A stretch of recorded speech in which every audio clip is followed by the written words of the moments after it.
Concorde is one of the most iconic aircraft in the world, and certainly probably the most iconic commercial aircraft ever created. I first saw Concorde when I was at school. I went to school in Feltham, and everything used to stop when Concorde flew over into Heathrow Airport. When I started work, I still lived in Walton-on-Thames, and at 11 o'clock everything used to stop and people used to go outside to watch it fly over.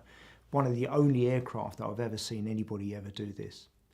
But the real story behind it is the people that flew the aircraft, the flight engineers and those who served in the cabin. And it's interesting that we're now moving towards the 50th year of Concorde, and we're starting to lose some of those individuals, and what we don't want to do is to lose their stories. So what we've tried to do is to have the concept of building an archive which will make available to Brooklands Museum, to Filton Museum and anybody else who really would like an archive of this type of material.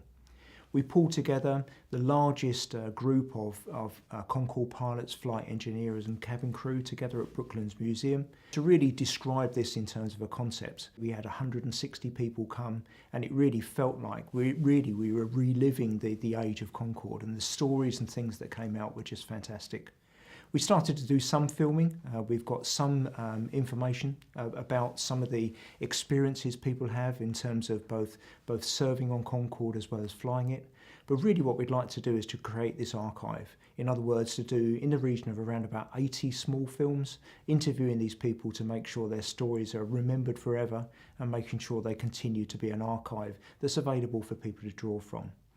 I'd really like you to think about how you might be able to help us in terms of moving this whole concept forward and really provide us with an opportunity to ensure that we actually retain this important part of history and we fully understand how we might utilise it for understanding the types of things we might do for the future.